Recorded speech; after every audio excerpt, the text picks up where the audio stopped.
महोदय, मुझे social media handle पर एक बात बहुत अच्छी लगी। एक सज्जन ने इस बात को कहा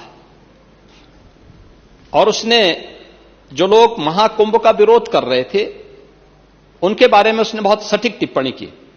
उन्होंने कहा कि पिछले 1.5 महीने में आप वामपंथियों, समाजवादियों की बाल खगाल लीजिए, महाकुंभ को लेकर के विश्व भ्रमण के अलावा कुछ नहीं दिखेगा।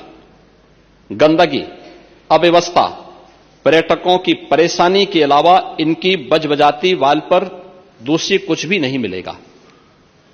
लेकिन इन सब से इतर धरातल पर इनकी बजबजाती विचारधारा का कोई असर नहीं है। हज के दौरान अव्यवस्था से होने वाली सैकड़ों मौतों पर चुप्पी साध जाने वाले भारत के वामपंथी सेकुलर स्कॉलर महाकुंभ की भव्यता पर उल्टी करते नजर आए हैं। हर बार इनकी कोशिश महाकुंभ को बदनाम करने और फेल करने की रही, लेकिन ऐसे तमाम लोगों की मंशा को दरकिनार करते हुए करोड़ों लोगों ने आस्था की डुबकी लगा करके इनके जले पर नमक छिड़कने का ही काम किया है। उन्होंने आगे लिखा है कि महाकुंभ के दौरान दुखद हादसा हुआ, इसके बाद भी आस्था और विश्वास तमाम परेशानियों पर भारी पड़ी। तीर्थयात्री समस्त परेशानियों और मुश्किलों का पहाड़ चढ़कर भी प्रयागराज महाकुंभ पहुंचे, वहां से स्नान कर खुशी खुशी वापस लौटे। रिश्तों के जटिल समीकरण का परिभाषा गढ़ता महाकुंभ अब समारोह की ओर है, लेकिन यहां से निकला संदेश हर सनातन के मन में अमिट छाप छोड़ गया है, जो वर्षों तक लोगों की बतकही और कहानियों में जीवंत रहेगा। हर तरफ अपनी मां और बुजुर्गों को महाकुंभ में अनाथ छोड़ देने वाले बेटे रहे हों, तो दूसरी तरफ अपनी सास को पीठ पर उठाकर कुंभ स्नान कराने वाली बहू भी रही है। लेकिन सनातन विरोधियों को नजर केवल गंदगी पर पड़ी। मैं अध्यक्ष महोदय वह चित्र लेके आया हूं। ये देखिए, एक बहू है अपने सास को पीठ पर लाद करके जा रही है महाकुंभ स्नान करने के लिए।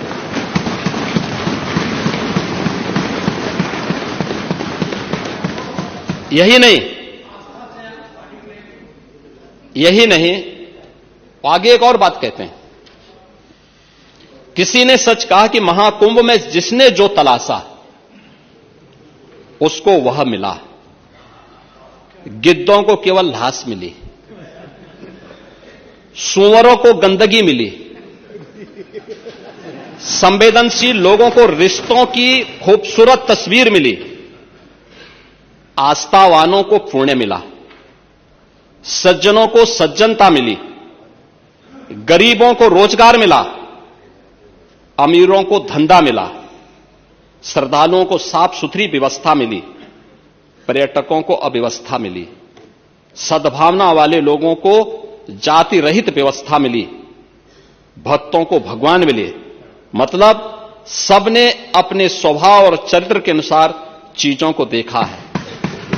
एक ही घाट पर सभी जाति वर्ग के तीर्थयात्री स्नानार्थी बिना किसी भेदभाव के नहाते रहे। सनातन की सुंदरता आखिर समाजवादी और वामपंथियों को कैसे नजर आएगी? लेकिन इनके द्वारा लगातार किए जाने वाले प्रश्न इनकी नियत को ही संदेह के दायरे में खड़ी करती है। महोदय, ये टिप्पणी अचानक नहीं है। ये टिप्पणी भारत की टिप्पणी है, भारत की भावनाओं की टिप्पणी है। और जो स्वयं कुछ कर नहीं सकते थे, जिन लोगों ने अपने समय में इस पूरे आयोजन को अव्यवस्था और भ्रष्टाचार का शिकार बनाया था, आज वे महाकुंभ पर इस प्रकार की टिप्पणी करके भारत की भावनाओं के साथ ही खिलवाड़ करने का काम कर रहे हैं। और मैं तो केवल इस बारे में एक बात कहना चाहूंगा कि महाकुंभ ने पूरी दुनिया को भारत की सनातन एकता का संदेश देकर के एक भारत श्रेष्ठ भारत के प्रधानमंत्री मोदी जी के विजन को ही चरितार्थ करके दिखा दिया है कि विश्वास है तो पूरा भारत अपना सहयोग देने के लिए उतनी ही तत्परता के साथ खड़ा है जो महाकुंभ में दर्शन होता हुआ दिखाई दे रहा है।